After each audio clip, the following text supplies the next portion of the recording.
Hello viewers, আপনি আপনার photo দিয়ে এরকম ভিডিও তৈরি করে মাসে 20 থেকে 30,000 টাকা ইনকাম করতে পারবেন। তো কিভাবে এডিটিং করবেন চলুন কথা না বাড়িয়ে ভিডিওটি শুরু করা যাক। নিজের ফটো দিয়ে এরকম ভিডিও এডিটিং করার জন্য সর্বপ্রথম আপনার গুগলটি ওপেন করে নেবেন, তারপরে সার্চ বক্সে ক্লিক করবেন।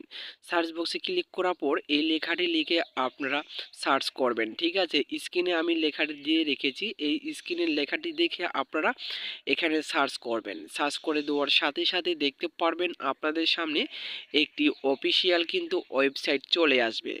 এরপর অফিসিয়াল ওয়েবসাইটের ওপরে জাস্ট একবার আপনাদেরকে ক্লিক করে দিতে হবে। ক্লিক করে দেওয়ার সাথে সাথে উপরে আপনি দেখতে পারবেন একটি মানুষের মতো লোগো রয়েছে। এই লোগোতে আপনি ক্লিক করে আপনার যে কোনো একটি জিমেল অ্যাকাউন্ট দিয়ে এটা সাইন ইন করে নেবেন। ঠিক আছে, সাইন ইন করার সাথে সাথে এখানে আপনি 90টি কিন্তু কয়েন পাবেন। এই 90টি কয়েন দিয়ে আপনি 3টি ভিডিও কিন্তু ফ্রিতে কিন্তু এডিটিং করতে পারবেন। ঠিক আছে, তো নিচে আপনারা দেখতে পাচ্ছেন একটি ফটোর মতো অপশন রয়েছে। এই অপশনটির ওপরে জাস্ট একবার আপনাদেরকে ক্লিক করে দিতে হবে। ক্লিক করার পর সরাসরি গ্যালারিতে নিয়ে যাবে, সেখান থেকে আপনাদের একটি ফটো সিলেক্ট করে নিতে হবে। ফটোটি সিলেক্ট করানো হয়ে গেলে আপনাদের সামনে এরকম লোডিং নিবে ফটোটি। তো এখানে ফটোটি যখন লোডিং নেওয়া শেষ হয়ে যাবে, এখানে আপনাদের একটি টেক্সট প্রয়োজন হবে। এই টেক্সটটি আমি ভিডিও কমেন্ট বক্সে দিয়ে রাখবো, সেখান থেকে আপনারা সংগ্রহ করে নেবেন। তো আমি আগে থেকে লিখে রেখেছি, জাস্ট খালি পেস্ট করে দিলাম।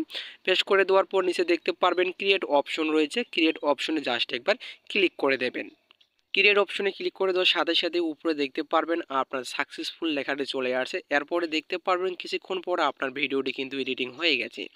এখন যদি আপনি ডাউনলোড করতে চান এই ভিডিওটি, উপরে নিচে দেখতে পারবেন যে ডাউনলোড অপশন রয়েছে, ডাউনলোড অপশনে ক্লিক করে ডাউনলোড করে গ্যালারিতে নিতে পারবেন। এভাবে কিন্তু আপনারা খুব সহজেই আপনার ফটো দিয়ে ভিডিও এডিটিং করতে পারবেন।